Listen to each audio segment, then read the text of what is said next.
अष्टपदी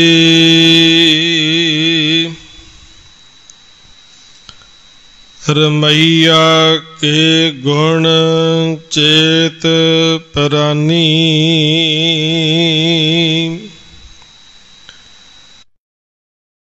मूलते कवण दृष्टानी, जिन तू साज सवार शिंगारिया, गर्भ अगन मह जिन उबारिया,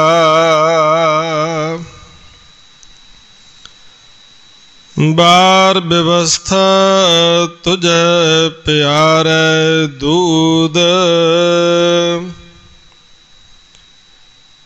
पर जोबन भोजन सुख सूद, बिरद भया ऊपर साक सैन, मुख प्याओ बैठ कौ दैन, एह निर्गुण गुण कछु न बूझै, बख्श लिहो तो नानक सीजै, एह निर्गुण गुण कछु न बूझै, बख्श लिहो तो नानक सीजै।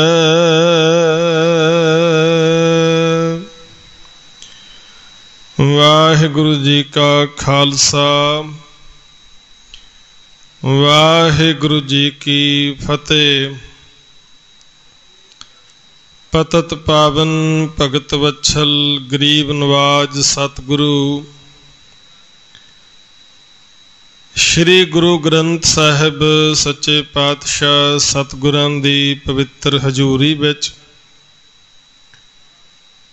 ਅਤੇ ਆਪਣੇ ਘਰਾਂ ਵਿੱਚ ਬੈਠ ਕਰਕੇ ਫਤਿਹ ਟੀਵੀ ਦੁਆਰਾ ਸਿੱਧੇ ਪ੍ਰਸਾਰਨ ਦੇ ਰਾਹੀਂ ਸਤਿਗੁਰਾਂ ਦੀ ਪਾਵਨ ਬਾਣੀ ਆਸਾ ਕੀ ਵਾਰ ਦਾ ਕੀਰਤਨ ਸਰਵਨ ਕਰ ਰਹੇ ਗੁਰੂ ਸਵਾਰਿਓ, ਸਤਿਗੁਰਾਂ ਦੀ ਮਹਾਨ ਕਿਰਪਾਲਤਾ ਦੇ ਸਦਕਾ ਅੰਮ੍ਰਿਤ ਵੇਲੇ ਗੁਰੂ ਕੇ ਚਰਨਾਂ ਵਿੱਚ ਜੁੜਨ ਦਾ ਸੁਭਾਗ ਸਮਾਂ ਮਿਲਿਆ ਹੈ। ਅੱਜ ਭਗਤ ਧੰਨਾ ਜੀ ਦਾ ਪਾਵਨ ਜਨਮ ਦਿਹਾੜਾ ਹੈ। ਆਓ ਸਾਧ ਸੰਗਤ ਲੜੀਵਾਰ ਚੱਲ ਰਹੀ ਸ਼ਬਦ ਵਿਚਾਰ ਦੇ ਨਾਲ ਨਾਲ ਭਗਤ ਧੰਨਾ ਜੀ ਦੇ ਜੀਵਨ ਇਤਿਹਾਸ ਦੇ ਵਿੱਚੋਂ ਉਹਨਾਂ ਦੀ ਪਾਵਨ ਬਾਣੀ ਦੇ ਵਿੱਚੋਂ ਵੀ ਕੁਝ ਵਿਚਾਰਾਂ ਦੀ ਸਾਂਝ ਆਪ ਜੀ ਨਾਲ ਕਰਨੀ ਹੈ। ਆਓ ਕਰੋ ਕਿਰਪਾ, ਸਮੁੱਚੀਆਂ ਸੰਗਤਾਂ ਗੁਰੂ ਚਰਨਾਂ ਵਿੱਚ ਆਪਣੀਆਂ ਹਾਜ਼ਰੀਆਂ ਲਵਾਓ। ਰਸਨਾ ਪਵਿੱਤਰ ਕਰਦਿਆਂ ਸਾਰੇ ਹੀ ਜਪੋ ਜੀ ਸਤਨਾਮ ਸ੍ਰੀ ਵਾਹਿਗੁਰੂ, ਸਤਨਾਮ ਸ੍ਰੀ ਵਾਹਿਗੁਰੂ।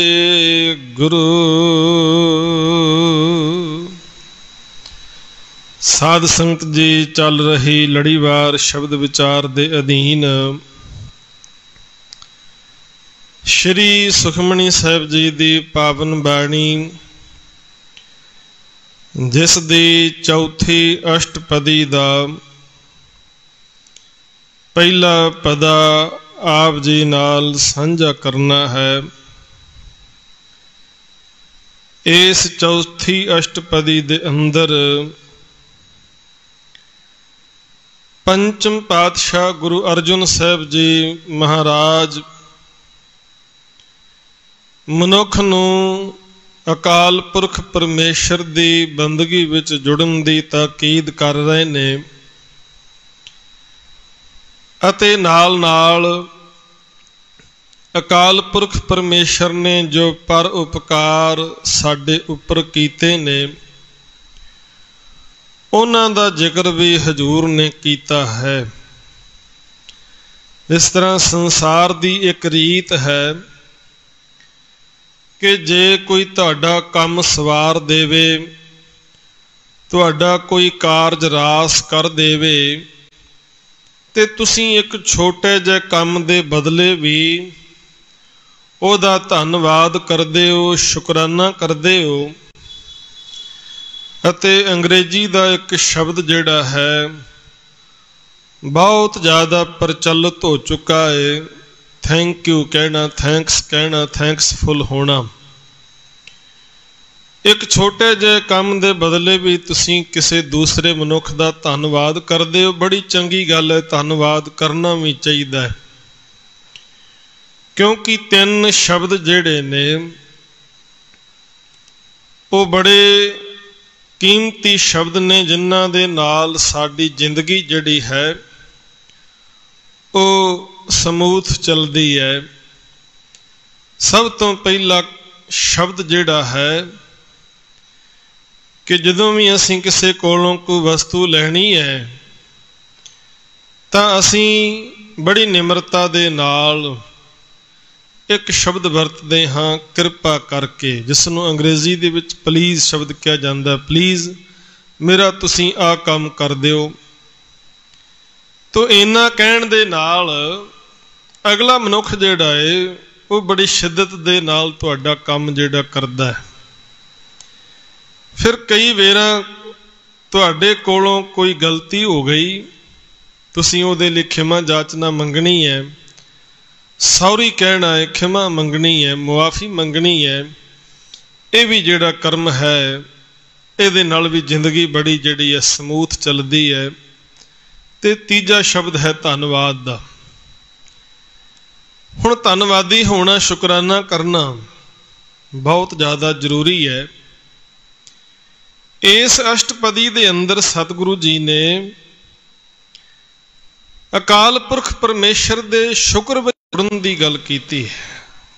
ਇਸ ਅਸ਼ਟਪਦੀ ਦਾ ਜਿਹੜਾ ਸ਼ਲੋਕ ਜਿਸ ਦੀ ਵਿਚਾਰ ਆਪ ਜੀ ਨੇ ਕੱਲ ਸਰਵਨ ਕੀਤੀ ਸੀ, ਨਿਰਗੁਣ ਯਾਰ ਇਆਨਿਆ ਸੋ ਪ੍ਰਭ ਸਦਾ ਸੰਭਾਲ, ਜਿਨ ਕੀਆ ਤਿਸ ਚੀਤ ਰੱਖ ਨਾਨਕ ਨਿਭਹੀ ਨਾਲ।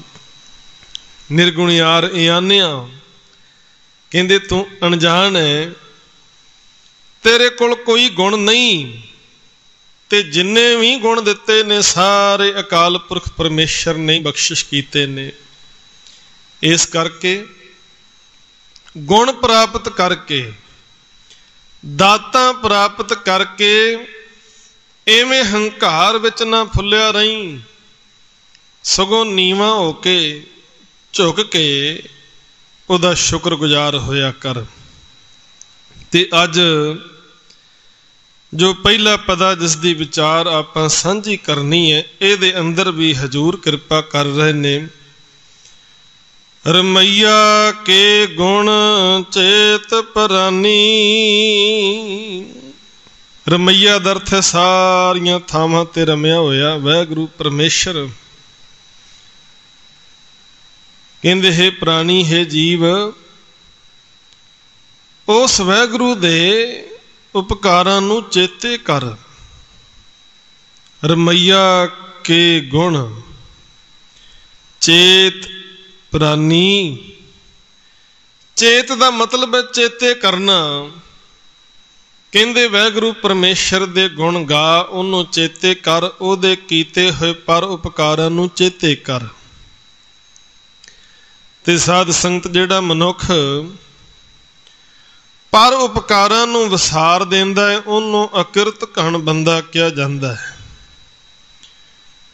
ਅਕਿਰਤ ਘਣ ਮਨੁੱਖ ਜਿਹੜਾ ਹੈ ਧਰਤੀ ਤੇ ਬੋਝ ਬਣਿਆ ਹੋਇਆ, ਪਰ ਜਦੋਂ ਉਹ ਵਾਹਿਗੁਰੂ ਪਰਮੇਸ਼ਰ ਦੇ ਕੀਤੇ ਪਰ ਉਪਕਾਰਾਂ ਨੂੰ ਚੇਤੇ ਕਰੇਗਾ ਤਾਂ ਉਹ ਧਰਤੀ ਤੇ ਬੋਝ ਨਹੀਂ ਬਣੇਗਾ, ਸੰਸਾਰ ਤੇ ਬੋਝ ਨਹੀਂ ਬਣੇਗਾ, ਉਹ ਆਪਣਾ ਜੀਵਨ ਸਵਾਰ ਲਏਗਾ।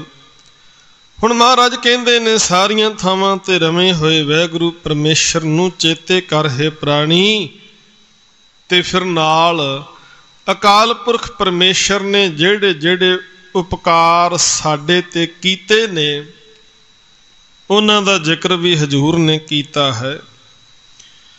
ਕਵਣ ਮੂਲ ਤੇ ਕਵਣ ਦ੍ਰਿਸ਼ਟਾਨੀ। ਮੂਲ ਕਹਿੰਦੇ ਨੇ ਮੁੱਢ ਨੂੰ, ਦ੍ਰਿਸ਼ਟਾਨੀ ਦਾ ਅਰਥ ਜੋ ਤੂੰ ਹੁਣ ਮੌਜੂਦਾ ਸਥਿਤੀ ਵਿੱਚ ਨਜ਼ਰ ਆ ਰਿਹਾ ਹੈ। ਕਹਿੰਦੇ ਅਕਾਲ ਪੁਰਖ ਦਾ ਬਹੁਤ ਵੱਡਾ ਪਰ ਉਪਕਾਰ ਹੈ, ਤੇਰਾ ਮੂਲ ਵੇਖ ਕੀ ਹੈ। ਤੇ ਜਦੋਂ ਆਪਾਂ ਜੀਵ ਦੇ ਤੇ ਜੇ ਮਨੁੱਖ ਦੇ ਮੂਲ ਦੀ ਗੱਲ ਹੀ ਕਰੀਏ, ਤੇ ਮਨੁੱਖ ਦਾ ਮੂਲ ਕਿੱਥੋਂ ਹੋਂਦ ਵਿੱਚ ਆਇਆ, ਮੁੱਢ ਕਿਵੇਂ ਵੱਜਾ, ਬਾਣੀ ਦੇ ਅੰਦਰ ਹਜ਼ੂਰ ਨੇ ਇਹਦੀ ਸੋਝੀ ਦਿੱਤੀ ਹੈ। ਮਾਂ ਕੀ ਰਕਤ ਪਿਤਾ ਬਿੰਦ ਧਾਰਾ। ਕਹਿੰਦੇ ਪਿਤਾ ਦੇ ਬਿੰਦ ਤੋਂ, ਮਾਤਾ ਦੇ ਰਕਤ ਤੋਂ ਇਹ ਸਰੀਰ ਦਾ ਜਿਹੜਾ ਮੂਲ ਹੈ, ਮੁੱਢ ਹੈ, ਉਹ ਵੱਜਿਆ। ਹੁਣ ਰਕਤ ਅਤੇ ਬਿੰਦ ਤੇ ਇਥੋਂ ਮੁੱਢ ਤਿਆਰ ਕਰਕੇ ਪਰਮੇਸ਼ਰ ਨੇ ਇਹ ਕਿੰਨਾ ਸੋਹਣਾ ਸਰੀਰ ਤਿਆਰ ਕਰ ਦਿੱਤਾ। ਹਜ਼ੂਰ ਕਹਿੰਦੇ ਵੇਖ ਕਿੱਡਾ ਪਰ ਉਪਕਾਰ ਤੇਰੇ ਤੇ ਕੀਤਾ ਏ। ਕਵਣ ਮੂਲ ਤੇ ਕਵਣ ਦ੍ਰਿਸ਼ਟਾਨੀ। ਮੂਲ ਕੀ ਹੈ, ਉਥੋਂ ਮੁੱਢ ਬੰਨ ਕੇ ਤੇ ਵੇਖ ਕਿੰਨਾ ਸੁੰਦਰ ਸਰੀਰ ਤੈਨੂੰ ਪਰਮੇਸ਼ਰ ਨੇ ਬਖਸ਼ਿਸ਼ ਕੀਤਾ ਏ। ਤੇ ਕਹਿੰਦੇ ਇੱਥੇ ਬਸ ਨਹੀਂ, ਇਹ ਕਾਇਆ ਨੂੰ ਤਿਆਰ ਕੀਤਾ ਤੇ ਇੰਨਾ ਹੀ ਨਹੀਂ ਵੀ ਬਸ ਤਿਆਰ ਕਰ ਦਿੱਤਾ। ਕਹਿੰਦੇ ਪਰਮੇਸ਼ਰ ਨੇ ਇਹਨੂੰ ਸਾਜਿਆ ਹੈ, ਸਵਾਰਿਆ ਏ ਤੇ ਸ਼ਿੰਗਾਰਿਆ ਵੀ ਹੈ। ਇਹ ਬੜੀ ਵਿਚਾਰ ਸਮਝਣ ਵਾਲੀ ਹੈ। ਅਕਾਲ ਪੁਰਖ ਪਰਮੇਸ਼ਰ ਨੇ ਸਾਨੂੰ ਸਾਜਿਆ ਹੀ ਨਹੀਂ, ਸਵਾਰਿਆ ਤੇ ਸ਼ਿੰਗਾਰਿਆ ਵੀ ਹੈ। ਪਰ ਬੜੇ ਅਫਸੋਸ ਨਾਲ ਕਹਿਣਾ ਪੈਂਦਾ ਏ ਕਿ ਅਕਾਲ ਪੁਰਖ ਪਰਮੇਸ਼ਰ ਵੱਲੋਂ ਬਖਸ਼ਿਸ਼ ਕੀਤਾ ਹੋਇਆ ਸ਼ਿੰਗਾਰ ਸਾਨੂੰ ਅੱਜ ਚੰਗਾ ਨਹੀਂ ਲੱਗ ਰਿਹਾ। ਇਸ ਕਰਕੇ ਅੱਜ ਦੁਨੀਆ ਦੇ ਅੰਦਰ ਜੇ ਸਭ ਤੋਂ ਵੱਧ ਜ਼ੋਰ ਬੰਦਾ ਕਿਸੇ ਕੰਮ ਤੇ ਲਾ ਰਿਹਾ ਤਾਂ ਉਹ ਆਪਣੇ ਆਪ ਨੂੰ ਸ਼ਿੰਗਾਰਨ ਦੇ ਉੱਪਰ ਹੀ ਲਾ ਰਿਹਾ ਹੈ। ਆਪਣੀ ਕਮਾਈ ਦੇ ਵਿੱਚੋਂ ਲਗਭਗ 40 ਤੋਂ 50% ਜਿਹੜਾ ਖਰਚਾ ਹੈ ਮਨੁੱਖ ਆਪਣੇ ਆਪ ਨੂੰ ਸ਼ਿੰਗਾਰਨ ਤੇ ਲਾ ਦਿੰਦਾ ਹੈ ਕਿ ਮੈਂ ਹਾਰ ਸ਼ਿੰਗਾਰ ਕਰ ਰਿਹਾ ਤਾਂ ਕਿ ਮੈਂ ਸੋਹਣਾ ਲੱਗ ਸਕਾਂ। ਤੇ ਸਤਿਗੁਰੂ ਨੇ ਆਖਿਆ ਸੀ, ਭਲਿਆ ਸੋਹਣਾ ਤੇ ਤੂੰ ਤਾਂ ਲੱਗੇਗਾ ਜੇ ਤੇਰੇ ਪੱਲੇ ਸ਼ੁਭ ਗੁਣ ਹੋਣਗੇ।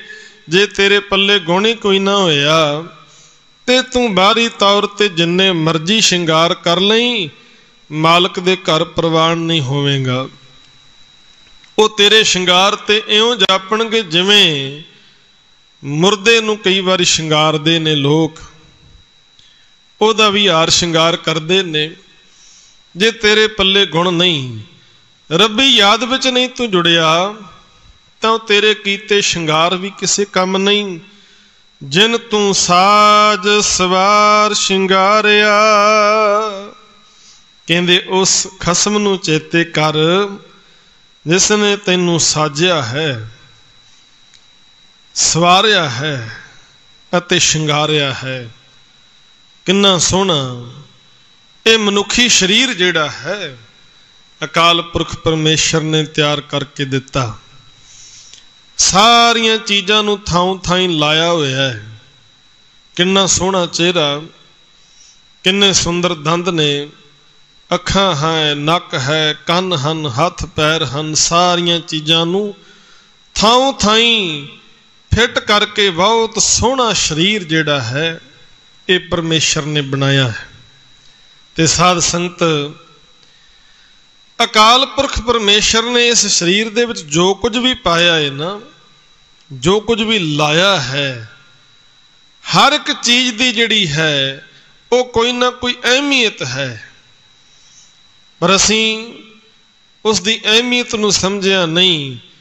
असीं आखिया जे असीं इस ढंग नाल इहनूं इउं कर लईए तो शायद ज़्यादा सोहणे लगेंगे। इस करके बहुते लोकां ने अपना हुलिया ही विगाड़ लिया सोहणे बनने के चक्कर विच। ते ज़्यादातर लोग जिहड़े ने वो सोहणे बनने दे लई सब तो पहला जिहड़ा काम की करते ने, कहंदे जी असीं अपने केस जिहड़े ने वाल जिहड़े ने कट लईए ते सोहणे लगांगे। सब तो पहला कर्म यह कीता मनुख ने, अपने केसां ते कैंची चला दिती। पर संसार का इतिहास पढ़ के वेखो, जिन्ने भी दार्शनिक दाने पुरुष होए ने, जिन्हां ने कुदरत दे विच कादर नूं रमिया जाणिया, उन्हां ने सब तो पहला कर्म की कीता, जो कुदरत वल्लों परमेश्वर वल्लों बख्शा स्वरूप सी उन्होंने सांभिया। रविंद्रनाथ टैगोर जिहड़े किसी समय क्लीन शेव होया करते सन, कहंदे एक दिन शीशे के सामने खड़ के अपनी दाढ़ी बना रहे, उस तरह फेर रहे सन, ते वेख्या कि कुदरत ने ये दाढ़ी जड़ी है, केस जड़े ने मैनू दिते ने, मैं रोज ही कटदा, रोज ही होर वधा देंदी है। कहंदे मैं कुदरत नाल लड़ रहा हाँ, जंग कर रहा। कहंदे कुदरत ने केस मैनू देने ने, इस करके रोज ही वध जाते ने। उस तरह फेरदिया होया मैं थक जावांगा, अक जावांगा, मुक जावांगा, पर कुदरत ने जिहड़ी अपनी ड्यूटी है वो निभाई जानी है। कहंदा इस करके हुण समझ आ गई कि हुण मैं कुदरत दे नाल लड़ना नहीं, उहदी दित्ती दात नूं सांभना है। ते जदों उन्हां दीयां हुण आपां तस्वीरां वेखदे आ, उन्हां दा बहुत सुंदर दाड़ा, गुरु तेग बहादुर जिथे जाए बह मेरा सतगुरु, सोथान सुहावा राम राजे। जिस जगह ते यह स्थान सुशोभित है, गुरुद्वारा श्री दुख निवारण साहब, इत्थे बड़ा छोटा जिहा पिंड सी, लहल पिंड। तो गुरु साहब जी ने जो अपना आसन इत्थे आके लाया, तो इस नगर के रहने वाले भाग राम जो आके गुरु साहब जी नूं बेनती की कि गुरु पातशाह कृपा करो, इस नगर की आबादी बहुत थोड़ी है। तो सतगुरु पातशाह जी ने वचन किया कि इत्थों की आबादी बहुत होवेगी, उगा शहर होवेगा, और इत्थे जिहड़ा है बहुत सोहना सुंदर स्थान होवेगा। जगत में गुरु साहब पातशाह जी ने वचन किया कि इस सरोवर दे विच शरधा सहित इशनान करेगा, उहदे सारे रोग दूर होणगे, मन इच्छित फल की प्राप्ति होवेगी।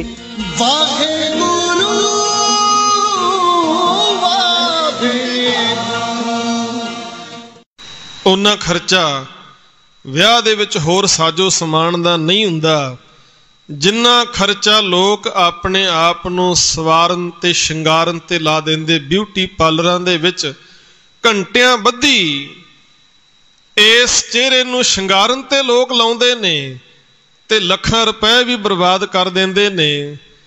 ते ये मन विच सोच के असीं सोहणे लगांगे, बड़े चंगे लगांगे। हजूर ने आख्या, अकाल पुरख परमेश्वर ने तैनूं साजिया ही नहीं, सवारिया ही नहीं, शिंगारिया भी है। ते सच जाणियो, जिस मनुख ने अपने कुदरती स्वरूप नूं सांभिया होया है, उहदी संभाल कीती हुई है, दुनिया का सब तो सोहना इंसान वो है।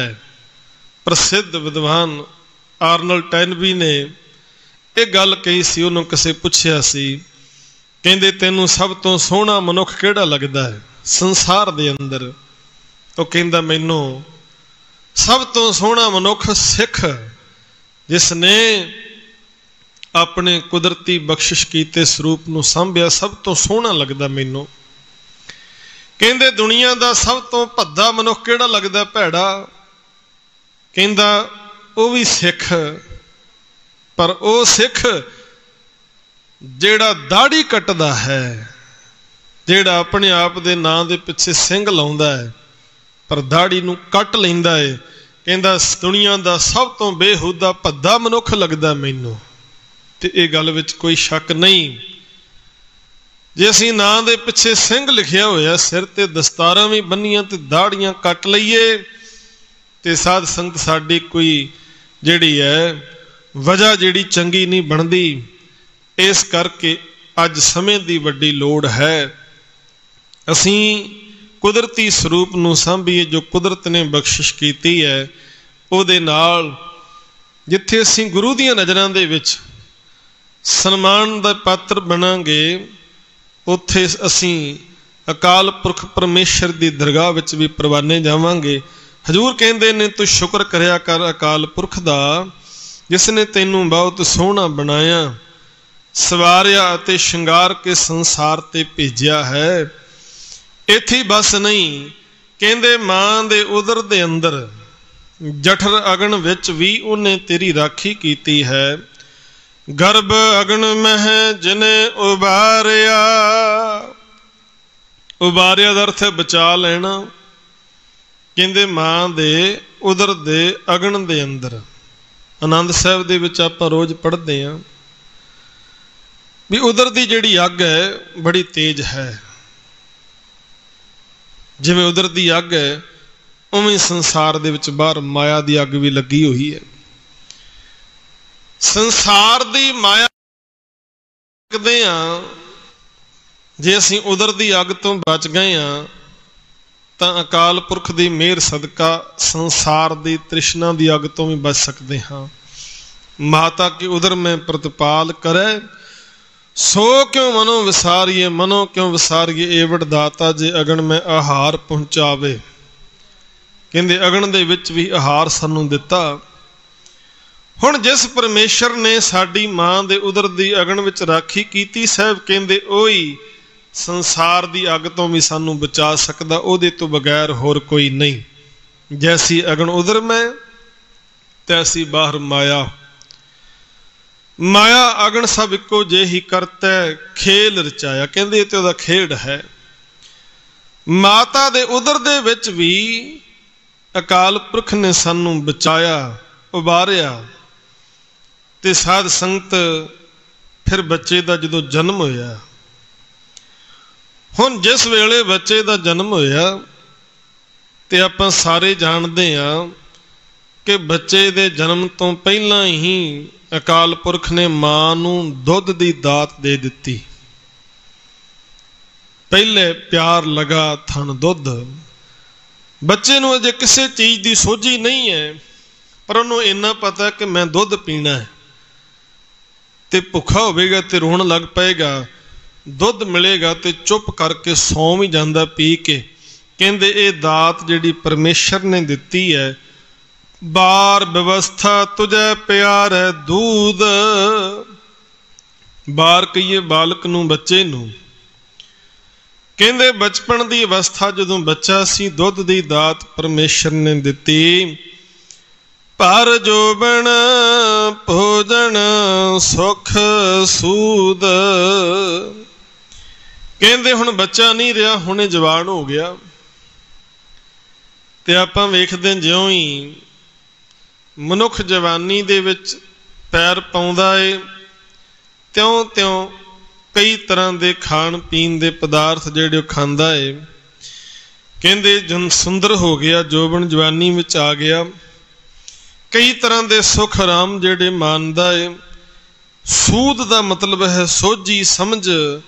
ਕਹਿੰਦੇ ਇਹ ਵੀ ਅਕਾਲ ਪੁਰਖ ਨੇ ਹੀ ਕਿਰਪਾ ਕੀਤੀ, ਇਹਨੂੰ ਸਾਰੀ ਸਮਝ ਸੂਝ ਤੇ ਸੋਝੀ ਬਖਸ਼ਿਸ਼ ਕੀਤੀ ਹੈ। ਜਵਾਨ ਹੋ ਗਿਆ, ਕਈ ਤਰ੍ਹਾਂ ਦੇ ਪਦਾਰਥ ਛਕਦਾ ਹੈ, ਕਈ ਤਰ੍ਹਾਂ ਦੇ ਸੁੱਖਾਂ ਦੇ ਸਾਧਨ ਜਿਹੜੇ ਨੇ ਉਹਨਾਂ ਨੂੰ ਭੋਗ ਰਿਹਾ ਹੈ। ਕਹਿੰਦੇ ਜਵਾਨੀ ਦਾ ਸਾਰਾ ਸਮਾਂ ਸੁੱਖ ਆਰਾਮ ਭੋਗਦਿਆਂ, ਕਈ ਤਰ੍ਹਾਂ ਦੇ ਪਦਾਰਥ ਛਕਦਿਆਂ ਛਕਾਉਂਦਿਆਂ ਲੰਘ ਗਿਆ।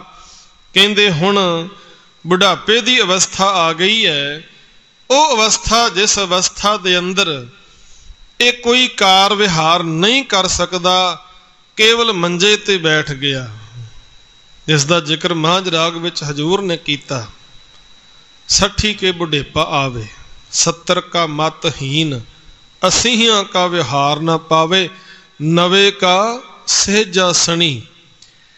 ਕਹਿੰਦੇ ਹੁਣ ਬਸ ਮੰਜੇ ਤੇ ਬੈਠਾ ਰਹਿੰਦਾ ਹੈ। पलंग ते बैठा रहिंदा है, तुरदा फिरदा नहीं, कोई काम कार नहीं करदा, कोई विहार नहीं करदा, इत्थों तक शरीर दे विच इन्नी भी ताकत नहीं रह गई कि थाली दे विच प्रशादा पिया ते बुरकी तोड़ के आप अपने मूँह विच पा सके, इन्नी ताकत भी नहीं है। बिरद भया ऊपर साक सैन, कहंदे बजुर्गी दी अवस्था जदों हो गई, मंजे ते बैठ गया, पर अकाल पुरख ने वेखो किड्डा तरस इहदे ते कीता, जदों अपने आप पानी दा घुट भी नहीं पी सकदा, कहंदे उदों परमेश्वर ने पुत्र, नोआ, पोतरे, दोतरे, धीआं, कहंदे सारे दी सेवा विच ला दिते ने। बजुर्ग मंजे ते बैठा होया, पुत्र जड़े ने, नोआ जड़ियां ने, धीआं जड़ियां ने, पोतरे ने, बच्चे पड़पोतरे, वो सेवा कर रहे ने बैठे हुए दे मूँह विच ही। मुख अपियाओ बैठ को दैन, कहंदे बैठे हुए दे मूँह विच ही रिजक पानी जिहड़ा है वो पा रहे ने। ते जीव नूं समझाउंदियां मालक कहंदे वेख भाई, इन्ने उपकार हन तेरे उपर परमेश्वर दे। पहली गल, मां दी रगत अते पिता दे बिंद तो तेरे शरीर दा मूल तैयार कीता, सोहनी देह तैयार कीती, मां दे उदर दे विच अगन तो रखिया, बचपन विच दुध दिता, जवानी में सुखां दे सारे साधन ते बुढ़ापे दे विच भी किसी गल दी कमी न रह जाए। अंग साक रिश्तेदार दोस्त मित्र तेरी सेवा विच लाए। महाराज कहंदे ने ए निर्गुण गुण कशु न बूझै, कहंदे ए दे एडे वड्डे उपकारां नूं जाणदा ही नहीं। बख्श लहो तौ नानक सीजै, सीजे दा मतलब है जिंदगी दे मकसद विच कामयाब होना। गुरु नानक साहब जी इत्थे अरदास करदे ने वैगुरु दे चरनां विच, कहंदे ए निर्गुण जीव, अकाल पुरख जीओ, तुहाडे कीते पर उपकारां नूं नहीं जाणदा, सब कुछ भुल्लिया बैठा है। तुसीं इहदे ते तरस करो, तरस करके इनू जे तुसीं बख्श लैंदे हो ते तां ही ये जिंदगी दे मकसद विच कामयाब हो सकदा है। इहदे औगुणां नूं ना चितारियो, जे तां समुंद सागर नीर भरिया ते औगण हमारे, दया करो किश मेहर पावो, डुबदे पत्थर तारे। असीं खते बहुत कमाम दे अंत न पारावार, कहंदे गिणती नहीं कीती जा सकदी, पर तुसीं अपने बिरद दी पैज रखदियां होया इहदे गुणां नूं बख्श लओ। ये निर्गुण जीव है, तुहाडे पर उपकारां नूं विसार के बैठा है, चेते नहीं करदा। तुसीं तरस करके इहनूं बख्श लओ, तां ही जिंदगी दे मकसद विच कामयाब हो सकदा है। ये अरदास अकाल पुरख दे चरनां विच कीती गई। सो सतगुरु जी साडी सबनां दी अरदास वाहिगुरू दे चरनां विच कर रहे ने, तो साडा सारियां दा फर्ज बनदा है। जे सतगुरु साडा अंगीकार करदे, साडा पक्ष लैंदे, साडी वकीली बसीठी कर रहे ने, ते असीं भी सुचेत होईए, वाहिगुरू दे चरनां विच जुड़ीए।